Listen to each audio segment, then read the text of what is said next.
कराची के उमरबाद पुल पर अफसोसनाक ट्रैफिक हादसे में बाप और बेटा जाम बहक हो गए। हादसा रोड साइड पर खड़े खराब ट्रैलर से मोटरसाइकिल टकराने के बायस पेश आया है।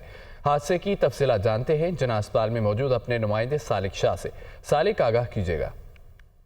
कराची में हैवी ट्रैफिक के हादसे पे एक और ख़ानदान को उजाड़ दिया है। एक अफसोसनाक वाक़या कराची का इलाका है कयूमाबाद केपीटी इंटरचेंज के पुल पर पेश आया है, जहां पर ख़राब खड़े ट्रॉलर में मोटरसाइकिल सवार ख़ानदान जा टकराया है, जिसके नतीजे में 50 साल जो है रिजवान और उसका 3 साल बेटा रोहान इस अफसोसनाक वाक़े में जाँ बहक हुए हैं। इस वजह से पुलिस हुकाम को ये बताना है कि ख़राब ट्रॉलर जो पुल के इंटरचेंज के पुल के ऊपर खड़ा था लेफ्ट साइड पर, जिसको अंधेरा होने की वजह से पुल पर स्ट्रीट लाइट्स ना होने की वजह से ये अफसोसनाक वाक़या पेश आया है। जो ट्रॉलर जो ख़ानदान जो है बताया जा रहा है कि वो अल्लाह वाला टाउन कुरंगी से अपने घर दिल्ली कॉलोनी वापस जा रहा था। इस दौरान ये अफसोसनाक वाक़या पेश आया। इस ट्रैफिक हादसे में जो रिजवान और उसका जो 3 साल बेटा है वो जाँ बहक हुए, जिनकी लाशों को अब से थोड़ी देर पहले यहाँ पर जिला अस्पताल मुंतकिल किया गया है, जबकि ज़ाब्ते की कार्रवाई यहाँ पर अमल में लाई जा रही है। इस वजह से वो काम ये बता रहे हैं कि ट्रॉलर जो ड्राइवर था वो शाम को ही यहाँ पर ख़राब ट्रॉलर सड़क किनारे खड़े करने के बाद यहाँ से चला गया था, जिसके बाद रात होते ही अंधेरा होने की वजह से ये अफसोसनाक ट्रैफिक हादसा पेश आया, जिसमें ये 2 अफराद बाप और बेटा जाँ बहक हुए। अस्पताल में ज़ाब्ते की कार्रवाई भी अमल में लाई जा रही है। इस वजह से पुलिस हुकाम ये बता रहे हैं कि इस वाक़े के हवाले से वो मज़ीद तहकीकात कर रहे हैं, जबकि मुतासरा फैमिली के अफराद भी अस्पताल पहुँचना शुरू हुए हैं। जी।